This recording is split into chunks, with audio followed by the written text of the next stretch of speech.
here. So, we talked shoulder pushes again. Some of the specific points for leaders, you were kind of going, come here, without having gotten anything ready. So we talked about getting ready. The whole thing. Move your partner, get ready again.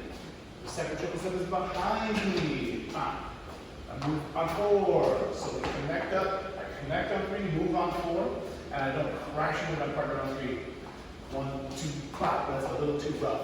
Let it hit for a second and move on 4. Get ready right again on 5 and 6 there.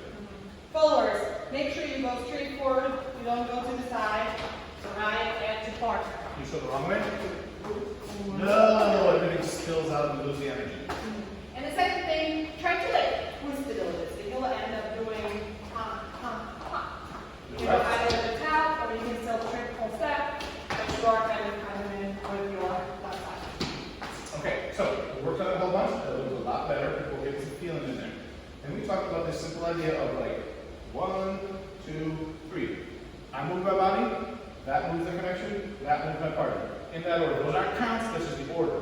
1, 2, 3 is how it works in a swing. Leave and that and that. And that, if you do that, you got this feeling of get ready at the end of the swing out, then go on the swing out, you can make things a little bit better. For followers, we talked about. Yes, so we talked about how sometimes you can use this to go a little bit further into that connection. Yeah? So we use the example of rollout.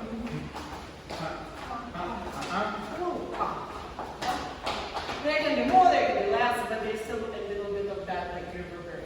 And both of us try to get a nice long feeling here. If you just go bam with a short feeling, you are doing a tough turn whether you think you are or you think you aren't. So it has to be a long feeling. And I kind of step in front to accentuate that. A long feeling, I step out of the way and roll it out quickly.